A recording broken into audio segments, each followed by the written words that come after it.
കൂട്ടുകാർക്ക് നല്ലൊരു രാത്രി ആശംസിച്ചുകൊണ്ട് മാമ്പഴത്തിന്റെ പുതിയ വീഡിയോയിലേക്ക് സ്വാഗതം. നമുക്ക് നേരെ രേവതിയുടെ സച്ചിയുടെ നാളത്തെ നല്ലൊരു പ്രമോ വിശേഷം കണ്ടാലോ. ഇന്ന് തന്നെ നമ്മൾ കണ്ടത് രേവതി സച്ചിക്ക് വല്ല ആപത്തും പിണയോ എന്നോർത്തിട്ട് രാത്രിക്ക് രാത്രി തന്നെ വണ്ടി കയറി വരുവാണ്. ഇനിയിപ്പോ സച്ചി പോലീസ് സ്റ്റേഷനിലേക്ക് അങ്ങനെ പോയിട്ടുണ്ടെങ്കിൽ അവിടെ പോയി വല്ല പ്രശ്നം ഉണ്ടാക്കുമെന്ന് രേവതിക്ക് നല്ല ഭയം ഉണ്ടായിരുന്നു. പിന്നീട് ശ്രീകാന്തിനെ വിളിച്ചിട്ട് കാര്യങ്ങളൊക്കെ പറയുന്നുണ്ട്. ഈ സമയം ശ്രീകാന്ത് ഈ കാര്യങ്ങളൊന്നും അറിഞ്ഞിരുന്നില്ല. സച്ചിക്ക് പറ്റിയ ആപത്തിനെ കുറിച്ചൊക്കെ രേവതി പറഞ്ഞു കഴിഞ്ഞപ്പോഴാണ് കാര്യങ്ങളെല്ലാം അറിയുന്നത്. എല്ലാം കേട്ട് കഴിഞ്ഞപ്പം ശ്രീകാന്ത് പറഞ്ഞു, ഏട്ടത്തി വിഷമിക്കേണ്ട, അവിടെ തന്നെ നിന്നോളാൻ പറയുന്നുണ്ട്. പക്ഷെ അവിടെ നിൽക്കാനായിട്ട് രേവതിക്ക് കഴിയായിരുന്നില്ല. ഇവിടെ നിന്നിട്ടുണ്ടെങ്കിൽ ഇനിയിപ്പോ സച്ചിക്ക് വല്ല ആപത്ത് സംഭവിച്ചാലോ, ഒരു പക്ഷെ പോലീസ് സ്റ്റേഷനിലേക്കായിരിക്കും പോയിരിക്കുന്നത്. സച്ചിനെ വിളിച്ചിട്ട് ഫോണും എടുക്കുന്നില്ല. എന്ത് ചെയ്യാൻ പറ്റും? ഈ സമയം ശ്രീകാന്ത് സച്ചിനെ വിളിച്ചിട്ട് കാര്യങ്ങളൊക്കെ തിരക്കുന്നുണ്ട്. സച്ചി പറഞ്ഞു, ഞാൻ പോലീസ് സ്റ്റേഷനിലേക്ക് പോവാ, അവനെ പോലീസ് കൊണ്ടുപോയെന്നൊക്കെ പറയാ. എത്ര ഓടിയെന്ന് പറഞ്ഞാലും വണ്ടിയും കൊണ്ട് ഓടിയെന്ന് പറഞ്ഞാലും മഹേഷിനെ അവസാനം പോലീസ് പൊക്കിയായിരുന്നു. അങ്ങനെ പോലീസ് സ്റ്റേഷനിലേക്ക് കൊണ്ടായിരുന്നു മഹേഷിനെ. ഇത് സച്ചിക്ക് മനസ്സിലാവുകയും ചെയ്തു. അതുകൊണ്ടായിരുന്നു നേരെ പോലീസ് സ്റ്റേഷനിലേക്ക് സച്ചി പോകുന്നേ. ശ്രീകാന്ത് പറഞ്ഞു, അതെ, അവിടെ ചെന്ന് പ്രശ്നങ്ങളൊന്നും ഉണ്ടാക്കരുത് ഏട്ടാ. ഏട്ടന്റെ സ്വഭാവം നന്നായിട്ട് അറിയാവുന്നതുകൊണ്ടാണ് ശ്രീകാന്ത് അങ്ങനെ പറയണേ. സച്ചി ഒന്ന് പറഞ്ഞ് രണ്ടാമത്തേനെ സച്ചിക്ക് ദേഷ്യം വന്നിട്ടുണ്ടെങ്കിൽ പോലീസാണെന്നും സച്ചി നോക്കില്ല. ആരെയാണെങ്കിലും എടുത്തിട്ട് പെരുമാറുന്ന ആ സ്വഭാവം അറിയാവുന്നതുകൊണ്ട് മാത്രമാ ശ്രീകാന്ത് ഈ കാര്യങ്ങളൊക്കെ പറയണേ. സച്ചി പറഞ്ഞു, അതൊന്നും ഓർത്ത് വിഷമിക്കണ്ട. ശ്രീകാന്ത് പറഞ്ഞു, ഞങ്ങൾ ഇപ്പൊ തന്നെ വരാം. ഏട്ടൻ ധൈര്യമായിട്ട് ഇരിക്കാൻ പറയണ. പിന്നീട് രേവതി വന്ന കാര്യങ്ങളൊക്കെ പറയുന്നുണ്ട്. ഇത് കേട്ടപ്പോ സച്ചി പറഞ്ഞു, അവൾ എന്തിനാ ഇങ്ങോട്ട് വന്നേ? അത് ഈ രാത്രിക്ക് ഒറ്റയ്ക്ക് പറഞ്ഞിട്ട് വല്ല ആവശ്യമുണ്ടോന്നൊക്കെ ചോദിക്കുന്നുണ്ട്. അത് പിന്നെ ഏട്ടത്തിക്ക് അവിടെ സ്വസ്ഥതയോട് സമാധാനത്തോടെ ഇരിക്കാൻ പറ്റുമോ ഏട്ടാ?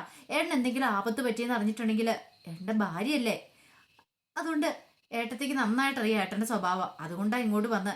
ഏട്ടൻ എന്തെങ്കിലും ആപത്ത് സംഭവിക്കുമെന്ന് പേടിച്ചിട്ടാ. ഏട്ടനും ഒരു കുഴപ്പത്തിൽ ചെന്ന് ചാടില്ല, അറിയാലോ. ശരി, നീ പോരെന്നൊക്കെ പറഞ്ഞിട്ടാ സച്ചി പോണേ. പക്ഷെ സച്ചിയുടെ സ്വഭാവമല്ലേ. സച്ചി അങ്ങനെ പോലീസ് സ്റ്റേഷനിലേക്ക് ചെല്ലുക. ഈ സമയത്ത് മഹേഷിനെ ചോദ്യം ചെയ്തുകൊണ്ടിരിക്കുക പോലീസുകാര്. തലങ്ങും വലുതും അടിച്ചിട്ട്, നീ എന്ത് പരിപാടിയാണ് കാണിച്ചത്? നിന്റെ കൂടെ വേറെ ആരെങ്കിലും ഉണ്ടോ? അതോ നീ തന്നെയാണോ ഈ കള്ളക്കടത്തിന് നിൽക്കുന്നേ എന്നൊക്കെ ചോദിക്കുമ്പോൾ മഹേഷ് കൈകൂപ്പിന്ന് പറയുന്നുണ്ട്. ഒരു ഓട്ടം വിളിച്ചാന്ന് ട്രിവാൻഡ്രത്തിന്. അവിടുന്ന് 2-3 പേരെ പിക്ക് ചെയ്യാനുണ്ടെന്ന് പറഞ്ഞ. പക്ഷെ ഞാൻ തെറ്റൊന്നും ചെയ്തിട്ടില്ല. എനിക്കറിയില്ല, അതിനകത്ത് ഇങ്ങനെ സാധനങ്ങളൊന്നും അറിയില്ലായിരുന്നു. അവർ 2-3 പേര് വന്നിട്ടാണ് എനിക്ക് പൊതിയൊക്കെ തന്നത്. അവിടെ ചെന്ന് ആ വീട്ടിൽ കൊടുക്കണമെന്ന് പറഞ്ഞിട്ടുണ്ടായിരുന്നുള്ളൂ. പക്ഷെ ഇതൊന്നും വിശ്വസിക്കാൻ പോലീസുകാരന്മാർ കൂട്ടാക്കില്ല. അവർ പറഞ്ഞു, ഇങ്ങനെ പല ഊടായ്പകാരന്മാരെ ഞങ്ങൾ കണ്ടിട്ടുണ്ട്. എല്ലാരും പിടിക്കപ്പെടുമ്പോ ഇതൊക്കെ തന്നെ പറയണേ. അവന്മാര് അവരുടെ തനി സ്വരൂപം എന്ന് പറഞ്ഞിട്ടുണ്ടെങ്കിൽ വേറെ പലതും ആയിരിക്കും. കള്ളക്കടത്തിൽ അവന്മാര് വിദഗ്ധന്മാരായിരിക്കും. അതും ഈ കഞ്ചാവ് നിനക്ക് എവിടുന്ന് കിട്ടിയിടാന്നൊക്കെ ചോദിക്കുകയാണ്. മഹേഷ് എന്താ ഉത്തരം പറയണേ? മഹേഷിന് അറിയാമെങ്കിലേ പറയാൻ പറ്റുള്ളൂ. മഹേഷ് കൈ കൂപ്പിന്ന് അവരുടെ കാലെ വീണ് അപേക്ഷിക്കുക. അന്ന് കേൾക്കാൻ തയ്യാറായില്ല. മഹേഷിന്റെ തലങ്ങും വിലങ്ങും അടിക്കുകയാണ്. പാവം തല്ലുകൊണ്ട് ഒരു പരുവായിട്ട് അങ്ങനെ അവിടെ മൂലയ്ക്ക് ഇരിക്കുകയാണ്. ഈ സമയത്ത് സച്ചി അങ്ങോട്ട് വരുന്നുണ്ട്. സച്ചി നേരെ പോലീസ് സ്റ്റേഷനിലേക്ക് കയറി ചെല്ലുമ്പോൾ കാണുന്ന കാഴ്ച മഹേഷ് അങ്ങനെ അവിടെ ഇരിക്കുന്നതാണ്. സച്ചിയെ കണ്ടു മഹേഷ് ഓടി വരുവാണ്. വന്നിട്ട് പറഞ്ഞു, സച്ചി, ഞാൻ തെറ്റൊന്നും ചെയ്തിട്ടില്ല. എനിക്ക് അറിയില്ലായിരുന്നു. നിന്റെ കാർ രക്ഷിക്കാൻ വേണ്ടിയിട്ടാ ഞാൻ ആ കാർ എടുത്തോണ്ടപ്പോൾ ഓടിപ്പോന്നെ. പക്ഷെ ഇങ്ങനെ ഒരു മരാമത്തിലാ ചെന്ന് ചാടുന്നത് എനിക്ക് അറിയില്ലായിരുന്നു. എന്നോട് ക്ഷമിക്കടാ. നിനക്ക് ആ കാർ തിരികെ ഏൽപ്പിക്കാണ്ട് സാധിച്ചില്ല. ഞാനൊരു ആപത്ത് ചെന്ന് പെട്ടുപോയടാ. ഇനി എന്ത് ചെയ്യണമെന്ന് എനിക്ക് അറിയില്ല സച്ചി. ഒരു കാര്യം, നീ എത്രയും പെട്ടെന്ന് ഇവിടുന്ന് പൊക്കോ. ഇവിടെ നിന്നാൽ നിന്നെയും കൂടെ മിക്കവാറും പിടിച്ച് അകത്തിടുമെന്ന് പറയണം. പക്ഷെ സച്ചി ഒന്നും കേൾക്കാനായിട്ട് കൂട്ടാക്കിയില്ല. സച്ചിക്കറിയാൻ താൻ ഇവിടുന്ന് പോയിട്ടുണ്ടെങ്കിൽ തന്റെ കാറിന്റെ കാര്യവും മഹേഷിന്റെ കാര്യവും ഒരു തീരുമാനത്തിലാവുന്നു.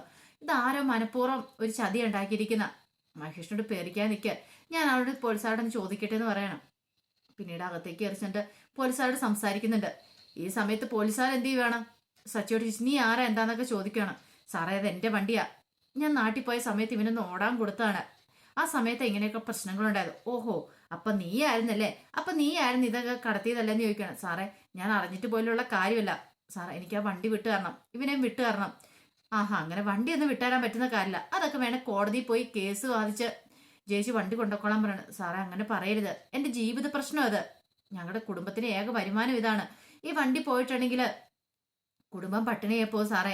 അതുകൊണ്ട് സാർ എങ്ങനെയായാലും ഞങ്ങളിത് വിടണം, ഞങ്ങൾ ക്ഷമിക്കണമെന്ന് പറയാം. ക്ഷമിക്കാനോ? ഇത്രയും വലിയ തെറ്റ് ചെയ്തിട്ട് വന്നിട്ട് ക്ഷമിക്കാനോ? അതൊന്നും നടക്കുന്ന കാര്യമല്ല.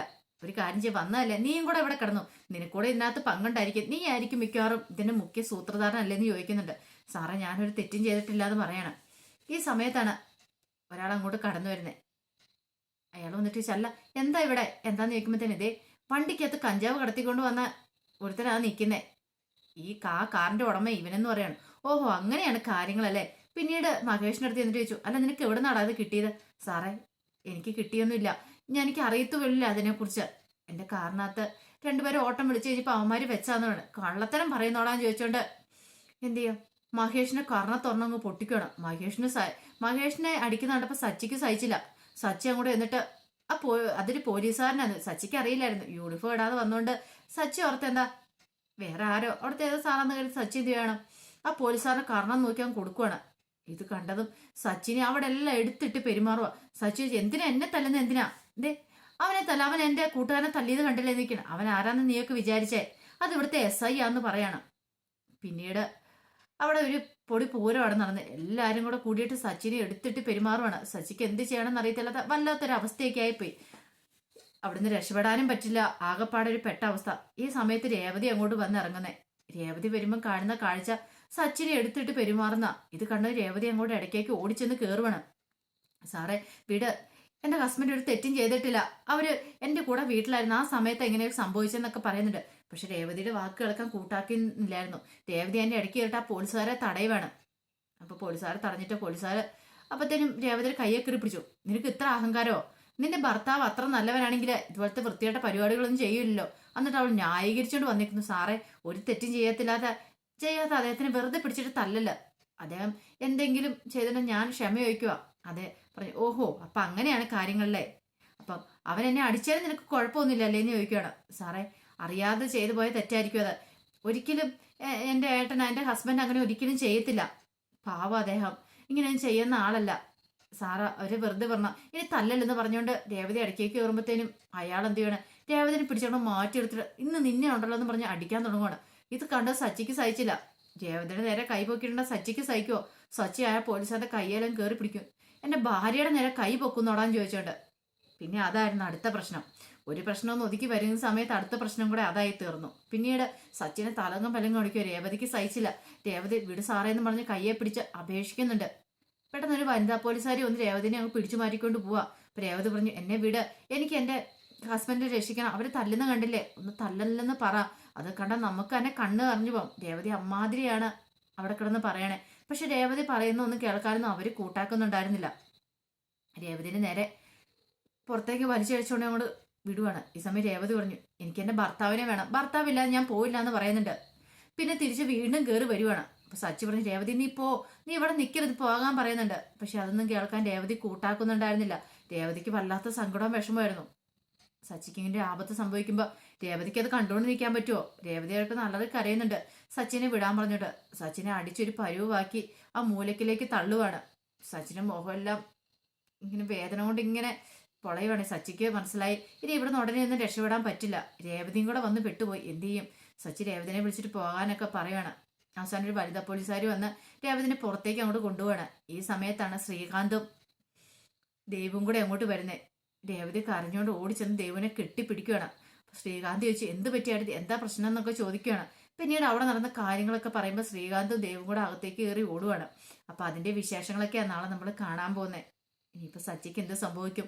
സച്ചിനെ രക്ഷിക്കാനായിട്ട് ശ്രീകാന്തിനും ദേവുവിനും രേവതിക്കും ഒക്കെ പറ്റുമെന്ന് നമുക്ക് അറിയണ്ടേ? അപ്പോൾ ആ വിശേഷങ്ങളൊക്കെ നമുക്ക് എല്ലാവർക്കും കാത്തിരിക്കാം കേട്ടോ. നാളെ രാവിലെ തന്നെ ഇതിന്റെ ഫുൾ വിശേഷങ്ങളുമായിട്ട് ഞാൻ വരുന്നതായിരിക്കും കേട്ടോ. അപ്പോൾ എല്ലാവരും മറക്കാതെ കയറി കാണണം കേട്ടോ. ആദ്യമായിട്ട് കാണുന്നവരാണെങ്കിൽ ചാനൽ ഇഷ്ടപ്പെട്ട ഒന്ന് സബ്സ്ക്രൈബ് ചെയ്യാനും മറക്കരുതേ. അതോടൊപ്പം തന്നെ നമ്മുടെ കിരണിന്റെയും കല്യാണിന്റെയും ഗീതുവിന്റെയും ഗോവിന്ദന്റെയും ഒക്കെ പ്രമുഖ വിശേഷങ്ങൾ കുറച്ച് താമസം ഇടാൻ പറ്റുള്ളൂ. കാരണം എല്ലാവർക്കും അറിയാലോ സമയങ്ങളെല്ലാം മാറ്റിയിടുന്നുള്ള കാര്യം. അപ്പൊ എത്ര വൈകിട്ടാണെങ്കിലും അവരുടെ എല്ലാ വിശേഷങ്ങളും ഞാൻ അപ്ലോഡ് ചെയ്യാം കേട്ടോ. അപ്പൊ മറക്കാതെ എല്ലാവരും കയറി കാണണം കേട്ടോ. അപ്പൊ ഒരിക്കൽ കൂടി എല്ലാവർക്കും നല്ലൊരു രാത്രി ആശംസിച്ചുകൊണ്ട് നിർത്തുന്നു. നന്ദി.